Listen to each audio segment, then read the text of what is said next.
나이트 시네마의 숏폼 컨텐츠를 위한 유튜브 채널이 신규 개설되었습니다. 유튜브에서 나이트 시네마의 이른 밤을 검색하시고 구독과 좋아요 부탁드립니다. 감사합니다. 이 밤의 영화 뉴스와 리뷰를 전해드립니다. 안녕하세요. 우리들의 진짜 영화 이야기 영화로운 밤 나이트 시네마입니다. 2024년 12월 14일 라이브 방송을 유튜브와 치지직에서 진행하고 있습니다. 캐스트로 들으시는 분들 중에서 바쁘신 분들은 1.2배속이나 1.25배속으로 청취하실 것을 권장드리고요. 유튜브로 시청하시는 분들은 백그라운드 재생으로 음성만 들으셔도 무방합니다. 추천과 구독은 큰 힘이 되니까요. 잘 부탁드리겠습니다. 나이트 시네마 청취자분들이 하시는 일을 무료로 광고해드리는 시간입니다. 양재천의 감성쉼터 키즈클럽에서 새로운 칵테일 나이트 시네마가 당신을 기다립니다. 영화 한 편의 여운처럼 깊은 밤을 물들이는 특별한 칵테일과 함께 나이트 시네마 채널 구독자만을 위한 특별한 디저트까지 즐겨보세요. 낮에는 향긋한 커피와 달콤한 디저트, 밤에는 와인과 곁들일 수 있는 다채로운 안주까지 준비되어 있습니다. 지금 바로 네이버에서 키치클럽을 검색하고 잊지 못할 하루를 만들어보세요. 요거풀에서 장안지구점에서 나이트 시네마 구독자분들을 위한 특별한 혜택을 준비했습니다. 음료 무료 사이즈 업과 10% 할인으로 더욱 풍성하게 즐겨보세요. 매장에 비치된 다양한 책과 함께라면 잠시 일상을 잊고 여유로운 시간을 보낼 수가 있을 겁니다. 요거트 음료와 아이스크림의 맛은 나이트 시네마가 보장합니다.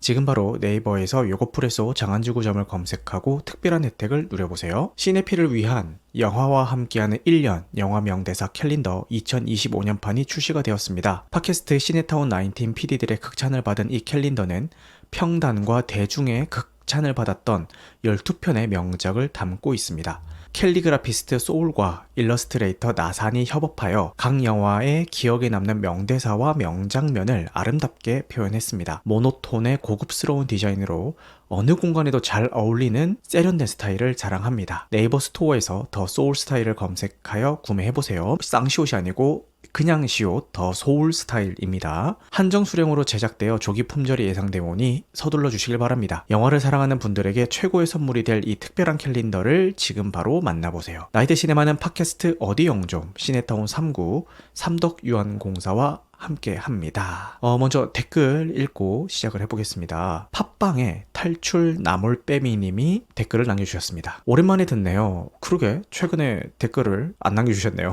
열심히 남겨주시다가 요즘은 잘 안 들으시나 했는데 네, 바쁘셨나 봅니다. 계엄령 때문에 못 갈 뻔한 오사카 여행을 하러 인천공항에 가는 길에 듣고 있습니다. 새로운 채널 잘 되는 것 같아 기분이 좋네요. 늘 응원합니다. 화이팅! 이라고 해주시는데 탈출 나몰빼미님이 매달마다 통계를 내보면은 항상 청취 시간 상위권에 랭크되어 계신 분이세요. 되게 코어 청취자셔서 댓글이 좀 뜸하거나 하면은 되게 궁금해지는 분이시거든요. 그리고 항상 좀 응원의 댓글도 많이 남겨주시고 해서 항상 감사한 분인데 오사카 여행도 잘 다녀오시고 앞으로도 많이 들어주시면은 감사할 것 같습니다. 브래드 디카프리오님 서브스턴스 기대 중입니다 라고 하는데 이거 내가 뒤에 얘기하겠지만 이게 재미있게 본 작품일수록 이게 대본 쓰는 게 힘들어요. 서브스턴스 사실은 개봉 전에 진작에 봤거든요. 시사회로. 근데 글이 안 써지는 거예요. 소감을 남겨야 되는데.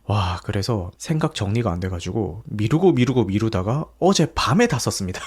그리고 원래는 시사회 같은 거 다녀오면 되게 좋은 게 뭐냐면은 미리 리뷰 영상을 녹화를 해놓고 실제 그 영화가 개봉하는 그 당일에 그 녹화된 영상을 딱 공개를 하면은 그래도 좀 타이밍을 잘 잡을 수 있는 그런 이점이 있어요. 시사회 다녀오면. 그래서 서브스턴스를 시사회로 볼 때도 이거 미리 녹화를 해놓고 서브스턴스 개봉할 때 다 공개하면 되겠다라는 원대한 계획을 잡아놨는데 글이 안 써져가지고 저로서는 이거를 오로지 다 표현할 수 있을까라는 생각이 들면서 좀 그랬습니다. 오늘 제일 뒷 순서로 이 서브스턴스 얘기를 해볼 테니까 기다려주시면 감사할 것 같습니다. 신가님은 오히려 초반에 비해서 후반이 아쉬웠다라고 말씀을 하시는데 이거 나중에 서브스턴스 얘기할 때 할게요. 지금 말릴 뻔했어. 서브스턴스 얘기할 때 할게요. 근황 토크는 웹툰 이야기인데요. 제목이 좀 깁니다. 네이버 웹툰 중에서 서울 자가에 대기업 다니는 김부장 이야기라는 작품이 있습니다. 요거를 요새 좀 재밌게 읽고 있는데 미생과 비슷한 류의 오피스물이고요. 미생은 회사 안에서 일어나는 일들을 다루고 있다면은 이 작품은 회사 안에서 일어나는 일보다는 등장인물 개개인의 서사에 좀 더 집중되어 있는 그런 작품입니다. 여기에 나오는 그 회사원들 중에서 대기업에 다닌다는 그 자부심 하나로 허영심이 생겨가지고 막 흥청망청 돈을 쓰는 그런 인물이 나옵니다. 그 캐릭터가 한 번 사는 인생 화끈하게 살아야지 않겠어요? 라고 이야기를 하니까 그 말을 들은 그 회사 선배가 이 캐릭터에게 해준 이야기가 제 가슴에 남아서 소개를 하고 영화 이야기를 계속 이어나가 볼까 합니다. 어떤 얘기를 했냐면은 인생은 한 번이 아니야. 한 번뿐인 건 죽는 순간이야. 우리 인생은 매일매일이야. 라는 이야기를 해줍니다. 그래서 이 대사를 읽자마자 흔히들 입버릇처럼 쉽게 하는 이야기가 있죠. 한 번뿐인 인생 뭐 이런 이야기를 좀 자주 하고 저 역시도 이런 얘기를 좀 자주 했던 것 같은데 이 한 번뿐인 인생이라는 이 말에 대해서 다시 생각해 보게 만드는 그런 대사였던 것 같고요. 매일매일 이어지는 인생을 우리는 어떻게 살아나가야 할 것인지 저도 그렇고 이 방송을 들으시는 분들도 그렇고 한 번쯤 생각을 해봤으면 좋겠습니다. 이 서울 자가의 대기업 다니는 김 부장 이야기라는 작품 보시면은 여러 가지 인간 군상들을 통해서 좀 인생에 대한 이야기를 하고 있는 작품이라서 회사 생활을 해보신 분들이라면은 절절하게 공감하며 울고 웃으며 볼 수 있는 작품이니까요. 네이버 웹툰 서울 자가의 대기업 다니는 김 부장 이야기 요거 추천드리겠습니다. 제가 이거 추천하면 10중에 9은 돌아오는 답변이 제목이 이거라고 하니까 부럽다. 부럽다 라고 항상 그 이야기가 돌아오는데 읽어보세요. 읽어보시면은 마냥 부러운 이야기만은 아니다라는 거를 아실 수가 있을 것 같습니다. 자, 그러면은 본격적으로 영화 이야기를 시작을 해보겠습니다. 먼저 나이트 시네마 신규 컨텐츠입니다. 지난번 라이브 때 방송을 했었던 원정빌라 김선국 감독님 초대석을 편집해서 올렸고요. 그리고 1승과 소방관 리뷰는 라이브에서는 다루지 않고 제가 혼자 따로 이게 녹화 방송으로 해서 업로드를 했죠. 여기서 이제 1승 소방관 요 두 작품을 또 따로 편집해서 업로드를 했습니다. 방송 시작 때도 말씀드렸던 나이트 시네마의 이른밤 채널에 업로드가 되어 있으니까요. 많이들 구독하시고 영상 봐주시면 감사할 것 같습니다. 소방관이 배우 이슈로 막 개봉이 밀리는 그런 악재가 있었는데 또 악재가 터졌어요. 뭐냐면은 이 곽경택 감독의 동생인 곽규택 의원 때문인데 곽경택 감독이 여기에 관련해서 인터뷰를 한 게 있어서 요것 좀 읽어드리겠습니다. 최근 저의 가족 구성원 중 막내인 곽규택 국민의힘 의원이 당론에 따라 탄핵 투표에 불참한 것으로 인해 영화 소방관까지 비난의 대상으로 생각하시는 분들이 있습니다. 저 또한 단체로 투표조차 참여하지 않았던 국회의원들에게 크게 실망하고 분노한 건 마찬가지입니다. 솔직히 저는 대한민국의 대혼란을 초래하고 전 세계에 창피를 준 대통령은 스스로 물러나는 것이 맞다라고 생각을 합니다. 그렇지 않다면은 반드시 탄핵을 받는 것이 마땅합니다. 라고 인터뷰를 하셨더라고요. 제가 그래서 관객이 얼마나 줄었나 싶어가지고 통합 정산망 들어가 봤거든요. 근데 나쁘지 않아요, 지금. 흥행 추이가 나쁘지 않습니다. 일단 박스오피스 1위는 계속 지키고 있고요. 어제 금요일에 10만 넘게 들었더라고요. 12월 13일 금요일 기준입니다. 소방관이 역시 박스오피스 1위고요. 지금 누적 관객 수가 120만 관객이네요. 손익분기가 250만 명인데 금요일 하루에만 지금 13만 관객이 들었는데 요 추세면은 뭐 250만도 기대는 해볼 수 있지 않을까요? 저는 잘만 버티면은 희망을 가질 수도 있지 않을까. 손익분기점 달성. 브리드 디카프리오님이 연좌제 느낌이네요 라고 얘기를 하시는데 소신 발언하자면은 저 역시 소방관이 이런 이유로 비난을 듣는 거에 대해서는 약간 좀 물음표긴 해요. 뭐 좀 굳이? 라는 생각이 들고 분노의 화살이 이렇게 돌아갔다라는 생각도 들고 한데 비난하는 분들의 논리를 들어보니까 이런 거였어요. 이번 계엄 선포를 통해서 아무 상관도 없는 사람들도 엄청난 피해를 많이 입었는데 이 내란 동조자와 직접적인 관련이 있는 사람이라면은 이 정도 비난은 받아야 되지 않을까요? 라는 그런 논리를 얘기를 하시더라고요. 이 직접적으로 이 곽경택 감독이 잘못한 게 아니라 곽경택 감독의 동생이 이런 일을 저질렀다는 것만으로 이 소방관이라는 작품이 비난의 대상이 돼야 되는가? 이건 잘 모르겠네요. 그리고 왜 또 이런 얘기하면 이런 얘기 하죠. 뭐 정치인들 자식 문제 터지면은 정치인들도 자식 관리 제대로 못한다고 같이 욕먹는데 가족 중에서 이런 문제가 생기면은 당연히 좀 비난을 받아야 되는 거 아니냐. 이 감독도 곽경택 감독 개인에 대한 비난이나 이런 거면은 모르겠어요. 소방관이라는 이 작품 자체에 비난을 하는 거는 그게 또 맞는 논리인가? 이거 솔직히 좀 잘 모르겠습니다. 이거 혹시 저를 설득시켜 줄 수 있을 만한 논리가 있다면은 말씀을 해주시면은 감사할 것 같습니다. 이제 영화 뉴스 이야기를 좀 해보자면은 영화인들은 이제 대한민국의 영화인들에게 윤석열은 더 이상 대통령이 아니다. 뭐 이미 직무정지됐죠. 오늘 내란죄의 현행범일 뿐이다. 신속하게 윤석열의 대통령 직무를 정지시키고 파면 구속하라 라고 목소리를 높였다라는 기사가 떴습니다. 일단 직무정지는 이들이 원하는 대로 됐고요. 파면은 이제 헌재의 결정이 남아있고요. 구속하라도 오늘 직무정지가 됨으로 해서 속도가 붙을 거를 기대를 해보겠습니다. 구속수사 빨리 좀 했으면 좋겠네요. 그리고 고민씨가 이 윤석열 퇴진 집회에 지지한다라는 그런 내용의 글을 본인 인스타그램 스토리로 많이 올렸습니다. 왜 이렇게 직접적인 탄핵 집회에 지지를 보낼까를 봤더니 이런 내용이 있더라고요. 고민씨는 2021년 KBS 연기대상에서 미니시리즈 부분 우수상을 받으며 이 상은 1980년 5월을 빛내주신 모든 분들께 전하고 싶다라고 이야기를 했다라고 합니다. 고민씨는 민주화운동 무명열사와 유해를 찾지 못한 행방불명자를 다룬 2022년 광주 MBC 5.18 42주년 특집 다큐멘터리 나를 찾아줘의 나레이션을 맡았습니다. 고민씨는 2023년 5월 18일에도 그대들이 있어 지금의 대한민국이 있습니다. 잊지 않겠습니다. 라는 글과 함께 태극기 그림이 담긴 사진을 자신의 인스타그램에 올리고 짧게 5.18이라고 적었습니다. 2021년 5월 17일 5.18 기념재단에 1,000만원을 기부한 사실도 뒤늦게 알려졌습니다. 라고 하네요. 태극기 집회, 태극기 부대라는 이런 이야기를 쓰는데 언제부터 태극기 부대라는 말이 이렇게 왜곡이 되었나라는 생각이 들고요. 이런 고민시 배우와 같은 행보를 보이는 자들이야말로 진정한 태극 부대가 아닐까라는 생각을 한번 해봅니다. 탄핵 얘기는 여기까지 할게요. 너무 많이 했네. 여기까지 하고 이제부터는 진짜 탄핵 얘기 없이 탄핵 묻지 않은 순수 영화 이야기로만 좀 꾸려나가 보겠습니다. 2024년 로스앤젤레스 영화 비평가 협회 수상 결과가 발표가 됐습니다. 작품상에 아노라가 선정이 됐고요. 감독상에 신성한 나무의 씨앗, 주연상에 이제 2명이 선정이 됐는데 하드투루스라는 작품으로 마리에나 장바티스트가 선정이 됐고요. 아노라로 미키 메디슨이 선정이 됐습니다. 조연상으로는 또 아노라의 유리 보리소프, 그리고 리얼페인의 키에란 컬킨, 각본상은 리얼페인의 제시 아이젠버그. 여러분이 아시는 그 배우 그분 맞습니다. 네, 그분이 감독, 각본, 주연까지 이 리얼펜에서 다 했더라고요. 그리고 애니메이션상은 이제 플로우가 받았고요. 공로상은 존 카펜더가 받았습니다. 그래서 아노라가 로스앤젤레스 영화 비평가 협회 시상에서 아노라가 작품상, 주연상, 조연상을 수상을 했습니다. 좋은 작품인 만큼 이런 다양한 시상식에서 좋은 소식을 가져와 주고 있는 것 같아서 매우 반갑습니다. 그리고 크리스 에반스가 마블 시네마틱 유니버스에 복귀할 예정이라는 루머가 돌았는데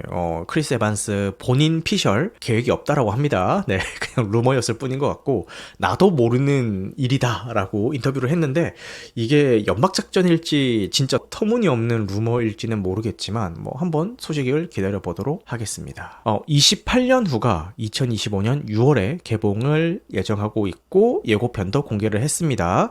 3부작으로 기획된 새로운 시리즈의 첫 번째 작품이라고 하고요. 분노 바이러스가 창궐한 지 28년이 지난 영국이 배경이다 라고 합니다. 그리고 죽어가는 어머니를 위해 의사를 찾아 나서는 어린 소년의 이야기를 다루고 있다라고 하고요. 요게 근데 특이한 게 저도 이제 착각을 했는데 이제 28일 후, 28주 후, 그리고 이번에 나오는 게 28년 후잖아요. 그래서 사람들이 이 28년 후가 28주 후의 후속작이라고 생각하시는 분들이 계신데 원작자가 28주 후의 내용이 마음에 안 들어서 사실 정사에서는 제외를 시켰다라고 하고요. 그래서 이번에 개봉을 앞두고 있는 28년 후의 경우는 28주 후가 아닌 28일 후의 후속작이라고 보는 게 맞다라고 합니다. 그리고 28년 후를 기점으로 3부작이 더 나온다. 이렇게 이해를 하시면 될 것 같습니다. 근데 28주 후는 지금 디즈니 플러스에서 볼 수 있는데 28일 후 같은 경우는 이제 국내뿐만 아니라 해외에서도 뭐 VOD 플랫폼이나 OTT나 이런 데 없나 봐요. 이게 해외 기사로 떴더라고요. 28년 후에 개봉을 앞두고 요 28일 후를 디지털로 출시할 계획이다라고 밝혔고, 출시일은 아직 미정입니다. 어디서도 볼 수 없고 DVD나 블루레이 같은 물리 매체도 중고를 구해서 볼 수 있는 그런 상황인데, 디지털 판매를 할 예정이라고 하니까 한번 기다려 보도록 하겠습니다. 2025년 1월 24일 개봉 예정인 한국의 오컬트 영화 검은 수녀들의 예고편이 공개가 되었습니다. 검은 사제들의 속편이고요. 강력한 악령에 사로잡힌 소년을 구하기 위해 금지된 의식에 나서는 수녀들의 이야기를 다루고 있는데, 감독이 장재현 감독님이 아니고요. 권혁재 감독님이십니다. 이분이 해결사, 카운트 같은 작품들을 만들었고, 이 감독님의 전작을 듣더니 많은 사람들이 좀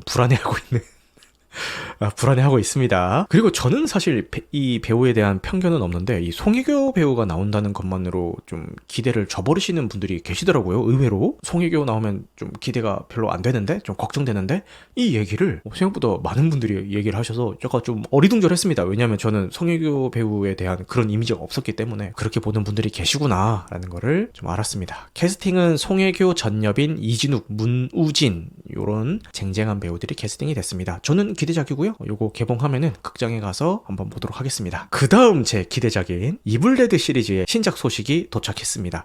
2026년에 개봉 예정이고요. 제목은 이블레드 번, BURN, 이블데드 번이 되겠습니다. 샘 레이미 감독의 이블데드를 바탕으로 한 작품이라고 하는데, 이게 정확히 영문으로 어떻게 돼 있냐 하면은 Based on the Evil Dead by Sam Raimi라고 돼 있거든요. 샘 레이미 감독의 이블데드를 바탕으로 한 작품, 이렇게 직역이 가능할 것 같은데, 요 바탕으로 한다라는 요 단어가 조금 애매해서 추후에 추가로 공개되는 정보를 좀 기다려 봐야 될 것 같아요. 그러니까 샘 레이미의 이블데드를 리메이크를 한다라는 이야기인지, 아니면은 그 샘 레이미의 정신을 이어받아서 그 뉘앙스를 살리는 노력을 한다는 건지, 뭐 어떤 뉘앙스인지 잘 모르겠어요. 저 역시 매우 기대하고 있는 작품이기 때문에 추후에 공개되는 그런 소식들을 좀 기다려 보겠습니다. 그 이블데드 라이즈 같은 경우는 쿠팡 플레이를 통해서 저희 청취자분들과 다 함께 감상을 했는데 너무 재밌게 봤고요. 아, 진짜 재밌었습니다. 보면서 호러 오락 영화라고 해야 되나? 약간 그런 장르인 것 같아서 너무 재밌게 봤던 기억이 있어서, 요 이블데드 번 역시 좀 기대를 해보도록 하겠습니다. 이블데드 원작은 그 고전 1편만 봤어요. 그때 왓챠에서 그것도 청취자분들과 다 같이 감상을 했고, 그것도 재밌게 봤습니다. 그 시절만의 그 특수효과의 어떤 감성이라고 해야 될까요? 하얀색 피 같은 거 막 뿜어내는 그런 거 있죠. 그런 것도 되게 기괴했고, 막 특수 분장이라든가 이런 그 시절에 있었던 어떤 특수 효과들, 이런 것들 보는 재미로 그렇게 재밌게 봤던 것 같아요. 원작이 저예산의 결정체다라고 하는데, 맞아요. 그렇다라고 하더라고요. 카메라가 앞으로 막 돌진하는 그런 장면이 있는데, 그거는 휠체어 같은 곳에다가 카메라 고정시켜놓고 휠체어를 굴리면서 그렇게 찍었다, 뭐 이런 얘기도 있고, 한정된 예산 안에서 최대한의 이 효과를 뽑아내기 위해서 엄청 노력을 한 작품이라고 하더라고요. 그리고 마지막 영화 뉴스는 크리스토퍼 놀란 감독의 인터스텔라가 최근에 재개봉되어서 북미에서만 약 1,000만 달러의 흥행 수익을 올렸다고 합니다. 10년 만에 재개봉을 했는데 이 정도의 흥행 수익을 올렸다라고 하네요. 그래서 지난 몇 년간 조스, 엑소시스트, 대부 등 클래식 영화들이 이제 재개봉을 해서 성공을 거두고 있는데, 이번 인터스텔라도 그렇고 다른 영화들도 그렇고 재개봉 수익이 꽤 짭짤해서 앞으로도 더 많은 클래식 영화들이 재개봉이 될 예정입니다 라고 합니다. 그 당시에 극장에서 놓친 영화들을 극장에서 접할 수 있는 기회가 있다라는 거는 분명 관객의 입장에서는 반가운 일이긴 한데요. 재개봉작들에게 상영관을 주는 것만큼 저예산 영화나 이런 독립영화들에게도 상영관을 나눠주면 어떨까, 그런 생각이 듭니다. 저도 인터스텔라 보고 크리스토퍼 놀란 감독답다라고 평해주고 싶었을 정도였습니다 라고 하고, 놀란의 최고작은 덩케르크인데요 라고 또 이야기를 하네요. 소신발언하자면은 덩케르크 IMAX 재개봉했을 때 잔뜩 기대감에 부풀러서 극장을 갔는데, 소신발언하겠습니다. 아니 이게 왜 개인적으로 덩케르크 보면서 아니 이게 왜 아니 그러니까 뭐 잘 만든 건 알겠는데 이게 왜 최고작이야? 아니 인터스텔라랑 다크나이트가 훨씬 재밌는데 라는 생각을 하면서 지금 신간임이랑 똑같은 반응을 다들 보이세요. 와 세상에, 아니 덩케르크가 지루할 틈이 어디 있어요. 긴장의 끈을 놓을 수가 없는 작품인데 막 이런 얘기를 다들 하시더라고요. 근데 저는 굉장히 지루했습니다. 저는 오히려 인터스텔라가 길어서 좀 지루했습니다. 맞아요. 그럴 수 있죠. 그럴 수 있습니다. 제가 하고 싶은 얘기는 그 논란의 최고작이 뭔가는 개개인마다 뭐 달라질 수 있다. 뭐 이런 얘기를 하고 싶었어요. 그러면은 영화 뉴스는 여기까지 하고 이제 이번 주 개봉작 소개로 한번 넘어가 보도록 하겠습니다. 이번 주는 블록버스터는 무파사 라이온킹 요거 하나 개봉을 합니다. 디즈니의 사랑을 받는 고전인 라이온킹의 프리퀄이고요. 심바의 아버지인 무파사의 어린 시절과 그가 어떻게 왕이 됐는지를 다루는 작품이라고 합니다. 근데 예전에도 제가 라이온킹 CG 버전에 대해서 이야기를 하면서 했던 얘기인데 기대가 안 된다. 캐릭터가 뭔가 와닿는 게 없다. 너무 그 실사와 비슷하게 CG로 구현을 하려고 하다 보니 원래 애니메이션이 가지고 있었던 다양한 동물들의 액션이나 표정 이런 것들이 다 전달이 안 되면서 동물들의 표정이 희노애락이 다 똑같아져 버리는 불상사가 발생을 해가지고 그게 집중이 안 되는 거예요. 이 캐릭터에 몰입이 안 되는 거예요. 그래서 저는 라이온킹 처음에 개봉했을 때 기술력은 물론 놀라웠지만 이 영화적인 완성도나 재미에 대해서는 잘 모르겠는 그런 입장이었기 때문에 이 무파사 라이온킹도 마찬가지의 입장입니다. 그리고 독립영화 중에서 소개를 해드리자면은 힘낼 시간이라는 영화가 개봉을 합니다. 국가인권위원회의 15번째 인권영화 프로젝트로 제작이 됐고요. 아이돌들의 인권 문제를 다루고 과다한 노동시간, 성적 침해, 정서적 문제 등이 아이돌 산업의 현실을 반영하고 있다라고 합니다. 제25회 전주국제영화제에서 한국경쟁대상, 배우상, 와차상을 수상을 했고요. 제19회 제주영화제에서 관객상을 수상한 작품이라고 합니다. 줄거리는 평균 나이 26살, 전재산 98만원 뿐인 3명의 전직 아이돌 멤버들의 이야기. 주목받지 못하고 은퇴한 러브 앤 리즈의 수민과 사랑, 그리고 파이브가 차일드의 태희는 학창시절에 가지 못했던 수학여행에 대한 미련으로 뒤늦은 제주도 여행을 떠납니다 라고 하네요. 상도 많이 받고 꽤 주목받고 있는 작품인 것 같으니까요. 요거 볼 기회가 되신다면 한 번쯤 보시기를 추천드리겠습니다. 그리고 헬보이의 새로운 시리즈가 개봉을 합니다. 요것도 리부트가 됐다라고 하고요. 이전 작품들과는 달리 판타지보다는 공포 요소에 중점을 두고 있다라고 하고 원작자가 시나리오 작업에 참여를 했다라고 합니다. 앞서서 만들어진 다른 헬보이 시리즈와는 달리 예산이 좀 많이 부족한 그런 상황이라서 제한된 예산으로 인해 시각 효과나 제작 규모가 이전 작품들에 비해서 많이 축소가 됐다라고 하네요. 그래서 불가피하게 판타지보다는 공포 요소에 집중을 해서 제작을 한 게 아닌가라는 생각이 들고, 시놉시스는 1950년대를 배경으로 헬보이와 신임 요한 바비 조송이 초자연적인 현상을 조사하던 중 에팔레치아 산맥의 한 마을에 도착합니다. 그곳에서 그들은 크룩드맨이라 불리는 악마적 존재가 지배하는 마녀들의 공동체를 발견하게 됩니다. 라는 시놉시스를 가지고 있습니다. 네, 개봉작 소개는 여기까지 하도록 하고요. 이제 영화 리뷰를 좀 해보도록 하겠습니다. 스포일러 없이 대가족 먼저 하고 그 다음에 스포일러를 포함한 서브스턴스 이야기를 진행을 해볼게요. 먼저 대가족 이야기를 진행을 해보겠습니다. 김윤석, 이승기 배우 주연의 양호석 감독이 연출한 영화 대가족을 보고 왔습니다. 스님이 된 아들 때문에 대가 끊긴 줄 알았던 만두 맛집 평만옥의 구두쇠 사장 한무옥에게 갑자기 손주가 나타나면서 벌어지는 이야기를 다룬 작품입니다. 시대적 배경은 2000년이고 가족의 의미와 세대 간의 소통, 그리고 인생의 가치에 대해서 따뜻한 시선으로 접근하는 그런 작품이었습니다. 제가 일단 이 영화를 객관적으로 평가하는 게 불가능하다라는 생각이 좀 드는 게, 이 김윤석 배우가 연기하는 한무옥이라는 이 인물이 저희 할아버지의 생전의 모습과 너무 닮아 있는 거예요. 고시식하고 되게 무뚝뚝하고 귀가 잘 안 들리니까 항상 목소리를 크게 하시고, 그래서 그냥 말을 하는 건데도 좀 화내듯이 버럭버럭 소리 지르는 것처럼 들리고, 그런데 손주들한테는 한없이 다정다감한 그 모습이 생전에 저희 할아버지랑 너무 똑같아가지고 제가 고백하자면은 이 영화를 보는 내내 울었어요. 김윤석이랑 이 손주들이 붙는 씬은 거의 다 울면서 봤던 것 같아요. 영화상에서는 손주들이랑 이 한무옥의 케미를 좀 보여준다거나 아니면 좀 개그컷으로 쓰기 위해서 손주들과 한무옥을 붙여놨을 수도 있는데, 그렇게 좀 우스라고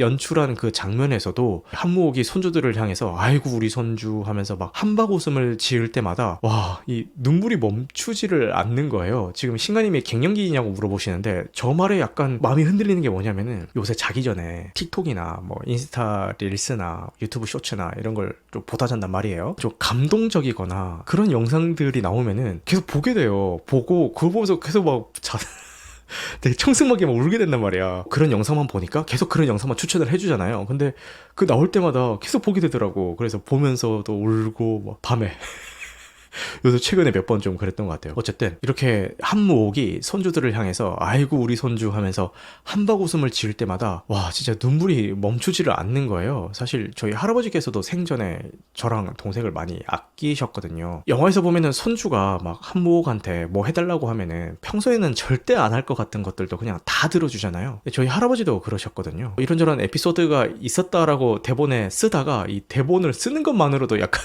좀 울컥하는 게 있어가지고 아 이거 라이브에서 이거 말로 하다가는 또 대참사가 일어날 수도 있다라는 생각에 급하게 내용을 지웠습니다. 이 대쪽 같은 면이 좀 있었어요. 자기 고집도 되게 세시고 자기 주장도 되게 강하시고 뭐 그런 게 있었는데 이제 그러신 분이 저랑 제 동생한테만큼은 항상 막 다 해주고 막 우리 손주 하면서 그런 식으로 하셨단 말이에요. 영화에 나오는 한무옥도 정확하게 그런 캐릭터로 나와가지고 와 보는 내내 진짜 막 눈물을 참지 못하는 상태로 그렇게 보게 됐던 것 같습니다. 다시 영화 이야기로 돌아가서 이렇게 감정이입을 할 수 있었던 거는 이 김유석 배우의 연기력이 크게 작용을 했다라고 생각을 하고요. 진짜 그 포인트를 잘 잡더라고요. 그러니까 손주를 사랑하는 할아버지가 이 손주들을 바라볼 때의 그 미소와 그 눈빛이 있거든요. 이거는 말로는 설명이 안 되는데 그냥 일반적인 그냥 사랑의 눈빛이랑 또 다른 그런 눈빛이 또 있어요. 그거를 김윤석 배우가 굉장히 잘 캐치를 해서 극 중에서 연기를 잘 해주시더라고요. 사실 냉정하게 이야기를 하자면은 이게 영화적인 만듦새가 막 그렇게 막 뛰어나다라는 생각은 안 들기는 해요. 그러니까 중간 전개에 있어서 뭐 이승기가 본인이 기증했던 정자가 어디로 씨가 뿌려졌는지 이렇게 찾아다니는 여정도 보여주고 하는데 사실 뭐 그 여정이 딱히 뭐 와닿지도 않고 딱히 뭐 재밌지도 않고 분량 늘리려고 넣은 요소인가 싶을 정도로 막 그렇게까지 막 와닿지는 않았거든요. 그리고 이 한무옥과 손주들의 에피소드는 저야 뭐 개인적인 경험이 있으니까 막 눈물을 흘리면서 봤지만 보통의 관객들한테 있어서는 그냥 마냥 심파적인 요소로 좀 느껴질 수도 있겠다 그런 생각도 좀 들고 계속 이야기하듯이 한무옥이 굉장히 가부장적이고 권위적인 사람으로 나오거든요. 근데 극 중의 이 분위기는 주변 사람들이 거기에 대해서 반감을 느끼기보다는 뭔가 자연스럽게 그 성격을 다 맞춰주고 다 받아주는 그런 분위기로 흘러가요. 특히 김성령 배우가 연기하는 이 평만옥의 총지배인인 방정화라는 인물이 나오는데 이 방정화와 한무옥의 관계에 있어서 이런 게 좀 더 부각이 됩니다. 그러니까 맨날 소리 지르고 까칠한 이 무옥을 정화가 옆에서 좀 알뜰살뜰 챙겨주는 모습이 영화 내내 그려지는데 저야 뭐 저땐 뭐 다 저랬지 이런 생각으로 이제 보기는 하는데 뭐 10대 20대 이런 분들이 보시기에는 이런 부분이 너무 낡았다라고 느껴질 수도 있지 않을까 그런 생각이 들더라고요. 그럼에도 불구하고 극중 배경이 2000년이라는 거를 감안하고 본다면은 성장 환경에 따라서는 사람의 마음을 자극하는 그런 요소는 있는 것 같습니다. 그래서 현대사회에서 점점 희미해져가는 가족의 의미를 재조명했다라는 점은 좋았고요. 유전적인 의미의 가족이라는 게 그렇게 중요한가?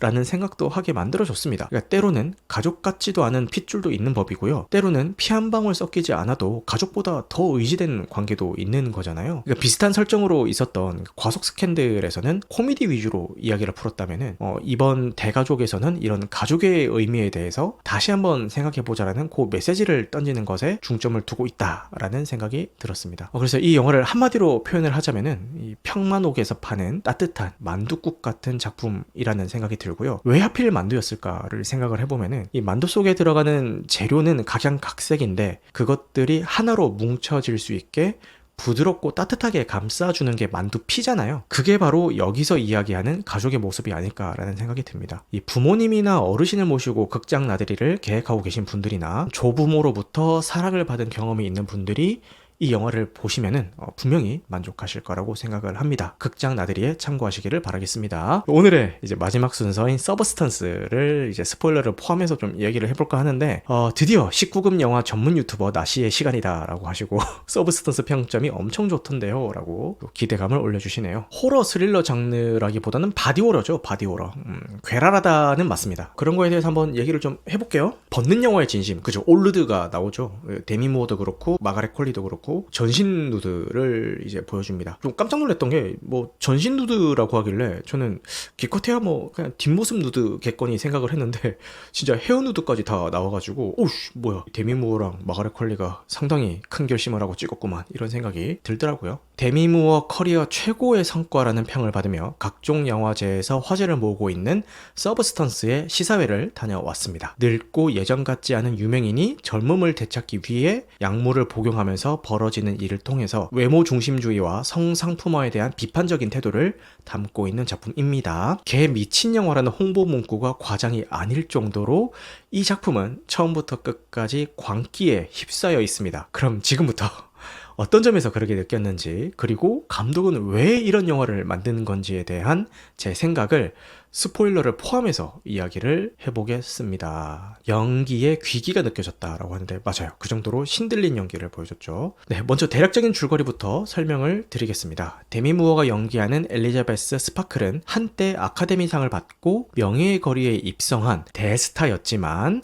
현재는 TV 에어로빅 쇼 진행자로 전락한 상태입니다. 이 과정을 플래시백으로 보여주다든가 이러지 않고 명예의 거리에 있는 바닥 타일에 새겨진 이름이 낡아가는 모습을 보여주면서 묘사를 했던 게 인상적이었는데, 이거 덕분에 영화의 시작부터 집중이 확 됐던 것 같아요. 그리고 요 연출은 뒤에서 좀 더 자세하게 설명을 드릴 거긴 한데, 이 연출이 엔딩에도 똑같이 사용이 되면서 수미상관의 모습을 보여주는데 요건 역시 좋았습니다. 오프닝에서 보여준 이름이 낡아가는 그 과정을 통해서 이 인물의 흥망성쇠를 엔딩까지 가지고 가서 이제 완성시킨 그런 느낌이 들더라고요. 엘리자베스의 50번째 생일날 프로듀서 하비에게 어리고 섹시하지 않다라는 이유로 해고를 당하게 되고, 충격을 받은 그녀는 집으로 돌아가는 길에 교통사고를 당하게 됩니다. 그리고 병원에서 서버스턴스라는 약물을 소개받게 되는데, 이 약물이 젊음을 되찾을 수 있는 기회를 준다라는 것을 알게 됩니다. 그러나 이 약물은 이제 주사를 맞으면은 바로 막 피부가 팽팽해지고 젊어지고 이런 게 아니라 탈피를 하는 거죠. 이 늙은 육신의 등이 갈라지면서 젊고 매력적인 새로운 육신이 다시 태어나는 그런 식으로 젊음을 되찾게 됩니다. 근데 이 약물에 주의사항이 있습니다. 원래의 육신과 새로운 육신을 일주일마다 교대를 해줘야 된다라는 규칙이 있습니다. 어떤 경우에도 예외는 없다라고 못 받고 있죠. 하지만 엘리자베스는 그녀의 분신인 젊고 아름다운 수를 통해서 대중의 사랑을 다시 받게 되고, 이 관심과 사랑에 점점 중독되며 규칙을 어기게 됩니다. 과연 규칙을 어긴 그녀에게는 어떤 일이 기다리고 있을까요? 영화 서브스턴스입니다. 네, 요런 대략적인 스토리만 들어보셔도 감이 오시겠지만, 이 영화의 핵심은 엘리자베스를 연기하는 데미 무어와 수를 연기하는 마가렛 퀄리입니다. 이 두 배우가 기존 육신과 새 육신의 욕망을 어떻게 표현하냐에 따라서 이 영화의 완성도가 갈린다고 생각해도 과언이 아닌데, 이 두 배우는 지금 신가님의 표현처럼 신들린 연기를 보여줘요. 그러니까 데미 무어는 인생 최고의 아웃풋을 뽑아내고 있는 것 같습니다. 그러니까 한물간 왕년의 스타 취급을 받는 배우의 그런 불안한 심리 묘사를 살벌하게 하더라고요. 아마도 자전적인 이야기이기도 해서 좀 더 몰입하면서 연기를 했던 것 같습니다. 데미 무어의 연기력이 돋보였던 장면 몇 개를 꼽자면은, 이 외모에 대한 자존감이 바닥에 떨어져 있을 때 우연히 만나게 된 옛날 동창이랑 이 데이트 약속을 잡게 되는데, 한껏 치장하고 나가려다가 다시 돌아와서 화장을 다시 또 고치고, 또 나가려다가 또 돌아와서 이 옷을 바꿔 입어보고, 이거를 한참을 반복을 하다가 결국 그 약속에 나가지 못하는 장면이 나오거든요. 근데 이게 처음에 나올 때는 아이씨 왜 저래 싶다가도 좀 이 내용이 진행이 되니까 뭔가 좀 짠한 느낌이 들더라고요. 폭식하는 장면도 마찬가지인데, 이 수로 살다가 엘리자베스로 돌아왔을 때 자괴감을 이기지 못하고 폭식을 하게 되는데, 관리를 위해서 절제된 식생활을 하던 것에 대한 한풀이처럼 느껴지기도 했고, 이 먹는 행위를 통해서 자해하는 것처럼 느껴지기도 해서, 이 앞서 말씀드린 그런 장면들과 마찬가지로 왜 저래 싶으면서도 뭔가 짠한 그런 느낌이 들더라고요. 그러니까 자기 혐오를 그런 식으로 표현을 하고 있는 것 같았어요. 마가렛 퀄리는 제가 이 작품에서 처음 보는 배우인 줄 알았는데 가용 것들에 나왔더라고요. 그래서 필모를 보다가 알았습니다. 근데 진짜 새로운 발견이었다라고 할 수 있을 정도로 인상이 깊었습니다. 엘리자베스의 등살 가죽을 탈피하고 파충류가 탈피하는 것처럼 이렇게 처음 등장을 했을 때 카메라가 수의 이 발끝부터 시작을 해서 쭉 위로 올라가면서 몸매를 전체적으로 훑거든요.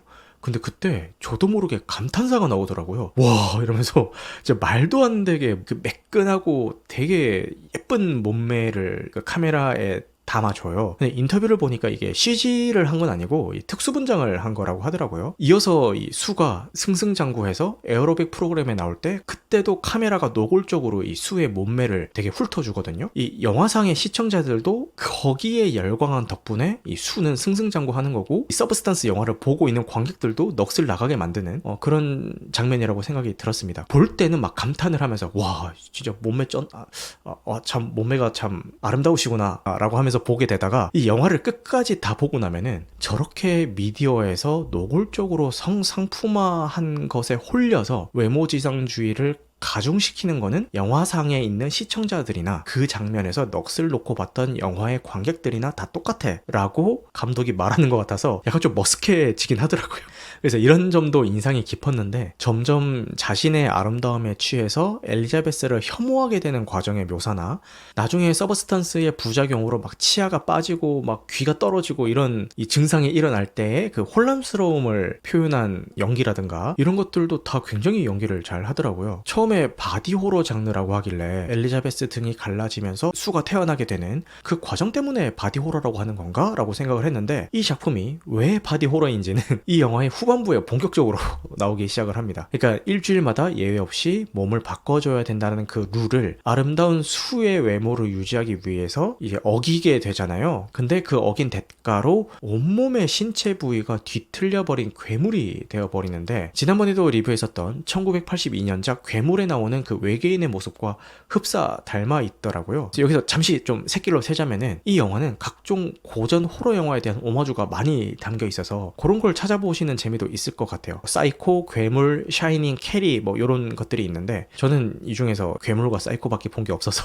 그 외의 작품은 좀 눈치를 채지를 못했지만, 괴물 같은 경우는 너무 직접적으로 이제 오마주를 하고 있는 것 같아서 바로 딱 이 눈치를 챌 수 있더라고요. 아, 태어난 수는 나의 인격인가요? 다른 사람인가요? 진짜 핵심을 관통하는 질문을 해주셨는데, 거기에 대한 이야기가 요 뒤에 있습니다. 뒤에 할 얘기긴 한데 질문의 답변부터 드리자면은, 서브스턴스에서 계속 강조하는 거는 그 둘은 결국 하나다라는 걸 강조를 하고 있어요. 그래서 서로를 혐오하는 게 결국은 자기 혐오가 되는 그 과정을 보여주는 그런 작품이죠. 따로따로 행동은 하지만 결국은 인격은 공유하고 있는 그런 상황입니다. 설명하기는 복잡한데 영화를 보시면은 좀 이해가 쉬우실 것 같아요. 아, 영화를 안 봐서 이야기가 좀 힘들다. 이게 사실 이 스포일러라고 이야기를 하고 진행하는 방송의 경우는 이 영화를 보신 분들에게 이야기한다라는 거를 좀 전제로 하고 있기 때문에, 이 영화를 안 보신 분들은 저게 뭔 소리야? 저게 뭔 소리야? 라고 이제 생각을 하시게 될 확률이 높습니다. 그래서 이 스포일러를 포함한 작품은 이제 제일 뒷순서로 해서 하고 있는 건데, 아니면은 그냥 모르더라도 쭉 한번 들어보시고 나중에 이 영화를 보시면서 아, 그때 나시가 얘기했던 게 이런 거구나, 그런 생각을 하셔도 되지 않을까요? 이야기로 돌아와서, 수의 모습으로 출연하기로 되어 있던 쇼에 괴물이 된 모습으로 나타난 엘리자베스는 몸에서 뿜어져 나오는 피를 관중들을 향해서 뿌리고 도망가다가 영화의 시작에서도 나왔던 그 명예의 거리에 있는 본인의 이름 위에서 이제 마지막을 맞이하게 되죠. 이때 관객석에 막 피 뿌리는 장면이 나오는데, 잠깐만, 근데 이 설명도 영화 안 보신 분이 설명 들으면 뭔 소리야? 뭐 괴물이 왜 나오고 피는 왜 뿌려? 이런 생각을 좀 하실 수도 있겠는데, 어쨌든 지금 설명하는 거는 영화를 보신 분들께 이야기한다라는 생각으로 이제 들어주시면 좋을 것 같습니다. 그쵸? 캐리를 오마주한 그런 장면이 나오죠. 네, 이때 관객석에 피를 뿌리는 장면이랑 이 영화 초반에 보면은 방송 프로듀서인 하비가 스크린을 향해서 이제 소변을 보는 그런 장면이 나오는데, 이 장면이 좀 겹쳐 보이더라고요.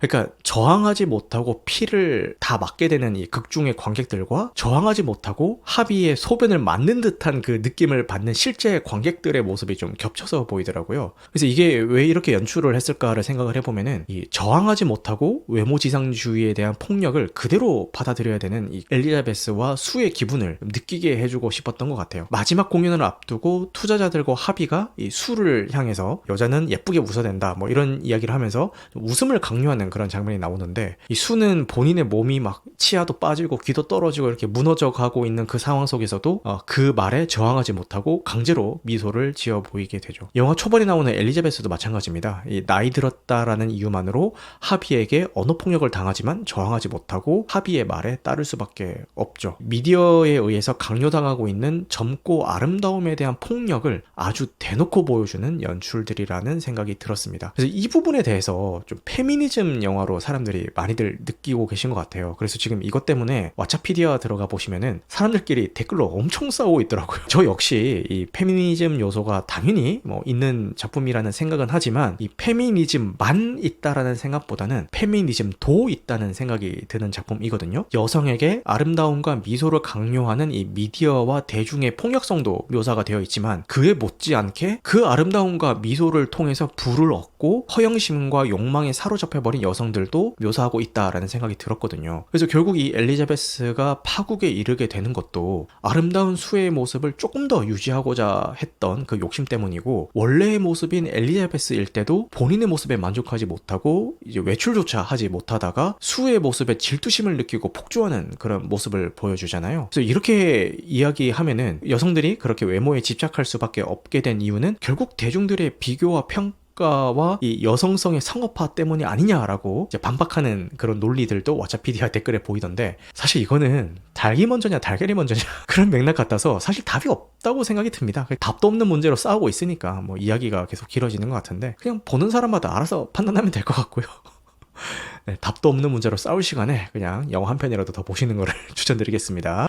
다시 말씀드리지만 저는 여성도 그렇고 남성도 그렇고 그거를 소비하는 관객들도 그렇고 그냥 모두 다 까버리는, 모두 까기 영화라는 그런 생각이 들었어요. 외모지상주의에 대한 풍자라는 면에서는 네이버 웹툰을 원작으로 하고 있는 애니메이션도 제작이 됐었죠. 이 성형수도 좀 생각이 나던데, 아마 제가 알기로 성형수 같은 경우는 무슨 물약 같은 거를 이제 피부에 찹찹찹 바르면은 이 피부를 찰흙처럼 다시 빚어가지고 좀 새로운 외모를 좀 빚게 되는 뭐 그런 설정이었던 것 같은데, 그 작품 역시 주인공이 욕심을 참지 못하고 그 물약을 과하게 사용하는 바람에 흉측한 모습이 되는 과정을 그린 작품이거든요. 결국 이 영화를 통해서 감독이 하고 싶었던 이야기는 크게 두 가지라는 생각이 들었어요. 지금까지 쭉 이야기했었던 미디어에 의해서 극단적으로 만들어지는 외모지상주의에 대한 비판이 있고요. 그리고 스스로를 사랑하자라는 이야기가 있다라고 생각이 들었습니다. 그러니까 엘리자베스와 수가 진행하는 그 에어로빅 프로그램의 엔딩 멘트가 나 자신을 사랑하세요 잖아요. 서브스턴스를 제공하는 쪽에서 엘리자베스에게 반복적으로 하는 말도 역시 본체와 분신은 하나다 이고요. 그러니까 본체인 엘리자베스와 분신인 수는 시간이 지날수록 결국 서로를 혐오하게 되는데, 이 둘은 사실은 하나인 거니까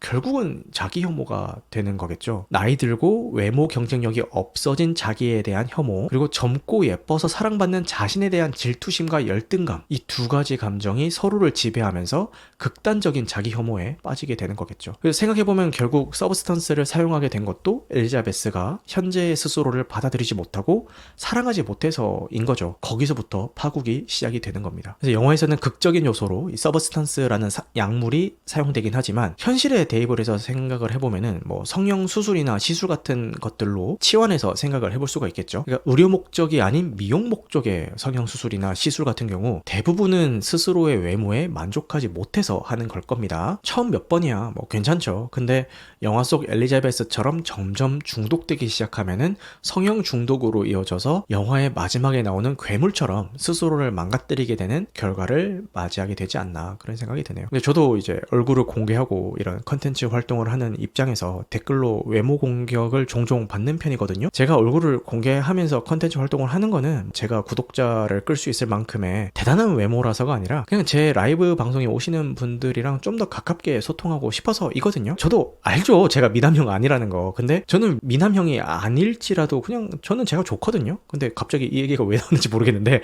아무튼 이 영화는 스스로 사랑하라는 그런 이야기를 담고 있는 작품입니다. 스스로를 사랑할 줄 알아야 다른 사람들도 사랑할 수 있는 법 아니겠어요, 그죠? 그래서 지금까지 좋았던 점과 메시지에 대해서 이야기를 해봤는데, 단점에 대해서 이야기를 하려고 보니까 아까 신가님께서 이제 뭐 초중반까지는 괜찮았는데 후반이 많이 아쉬웠다 뭐 이런 얘기 하셨던 것 같은데, 사실 저는 딱히 뭐 이렇게 단점에 대해서 생각이 안 날 정도로 전반적으로 다 좋았거든요. 근데 신가님처럼 말씀하시는 분들이 생각보다 꽤 계세요. 이제 후반이 좀 아쉬웠다, 왜 그렇게 느끼시는 분들이 계실까를 생각을 해보면은, 메시지 전달을 위해서 좀 개연성을 희생시킨 그런 느낌이 후반부에 좀 들기는 해요. 저는 이제 희생시킨 만큼 거기서 이야기하고자 하는 게 좀 더 와닿았기 때문에 영화적인 호용으로 그냥 넘어갔는데 저게 말이 되나? 뭐 이런 생각이 드는 그런 전개가 이제 후반에 좀 나오긴 하잖아요. 그것 때문에 그렇게 생각을 하시지 않을까 그런 생각이 듭니다. 그리고 뭐 그런 것도 있죠. 엘리자베스와 수가 이제 후반부에 가면은 서로 육탄전을 벌이는 장면이 나오는데 그때 수가 엘리자베스를 발로 한번 이렇게 차버리니까 엘리자베스가 무슨 철권처럼 뒤로 붕 날아가 버리는 그런 장면이 나오거든요. 이게 무슨 슈퍼 솔저 혈청도 아니고 그 서브스턴스 맞았다라고 해서 발길질 한 번으로 사람을 뒤로 붕 날려버릴 수 있을 만한 그런 괴력이 나올 수가 있을까. 뭐 사실 근데 어차피 이런 약물이 등장하는 것부터가 현실성을 따지는 게 의미가 없기는 하는데 그런 괴력까지 가지게 되는 게 이게 설명이 있었나? 그래서 그 장면은 좀 튀기는 하더라고요. 굳이 붕 날아가게 하지 않고도 그냥 뭐 발로 차고 계단에서 구르고 뭐 이 정도만 연출했어도 충분히 설명이 됐을 것 같은데 왜 굳이 연출을 저렇게 했을까? 뭐 그런 생각은 들긴 했습니다. 바디 호러 장르의 특성상 징그러운 연출이 많다는 것도 저는 오히려 좋았지만 이것 때문에 불쾌하신 분들도 계실 것 같아서 감상에 주의가 필요합니다. 그러니까 보고 있으면은 뭐 나도 모르게 막 이런 소리가 나오게 된다 할까요? 그러니까 지금 안 보고 지금 방송을 듣고 계시는 분들한테 제가 제일 했던 장면 하나만 말씀드리자면은 이 배꼽으로 손을 집어 넣어가지고 그 몸속에 있는 뭔가를 꺼내는 장면이 나오거든요. 배꼽에 손 집어 넣는데 막 보고 있는 제가 막 이러면서 보게 되더라고요. 단적인 예입니다. 소리 나오는 연출들이 지천에 깔려있는 그런 작품이다. 뭐 그렇게 생각을 하시면 될 것 같습니다. 그래요. 정리하자면은 다소 식상할 수도 있는 스스로를 사랑하라 라는 그런 메시지를 외모 지상주의에 대한 비판과 바디 호러라는 자극적인 장르를 빌려서 정말 강하게 이야기하고 있는 작품입니다. 이 바디 호러 장르에 거부감이 없고 도전적이고 실험적인 영화를 즐기시는 관객분들은 매우 흥미롭게 보실 수 있을 것 같으니까요. 극장에서도 좋고 나중에 VOD 서비스 시작해도 좋으니까요. 꼭 한번 보시길 바라겠습니다. 그리고 한 가지 부탁 말씀드리자면은 어둠의 경로로는 안 보셨으면 좋겠어요. 너무 속상한 게 뭐냐면은 해외에 먼저 개봉하고 이렇게 국내에 뒤늦게 들어오는 작품 같은 경우에 아무리 좋은 작품이라도 상영관 확보를 많이 안 해주거든요. 안 해주는 이유가 뭐냐면은 이미 해외에 개봉했던 그 소스를 가지고 어둠의 경로에 다 풀려버려요. 사람들이 그걸 보지 왜 극장에 와서 보겠어? 라는 생각에 상영관 확보를 많이 안 해줘요. 그러니까 이게 악순환입니다. 그래서 저는 너무 속상해요. 이 서브스턴스 같은 경우도 각종 영화제에서 극찬도 받고 실관람객들의 후기도 굉장히 좋은 편임에도 불구하고 지금 극장 앱 실행시켜서 상영 시간표를 보시면은 완전 막 심야에 몇 개 있거나 이런 뭐 일반적으로 좀 보기 힘든 시간대에 이 서브스턴스가 몇 개 안 되는 상영관에 포진이 되어 있거든요. 그런 상황이 너무 좀 속상하더라고요. 어둠의 경로보다는 극장이나 아니면 추후에 OTT나 VOD 서비스를 시작할 때 그때 봐주시면 감사할 것 같습니다. 오늘 준비했던 내용은 여기까지입니다. 네, 여러분들 늦은 시간까지 함께 해주셔서 감사하고요. 오늘 방송한 내용은 편집 과정을 거쳐서 유튜브와 각종 팟캐스트 플랫폼에 업로드될 예정입니다. 무편집본은 유튜브 멤버십 월 1990원 혹은 팟빵에서 건당 300원에 청취가 가능하십니다. 여러분들 영화 같은 밤 되시길 바라겠습니다. 감사합니다.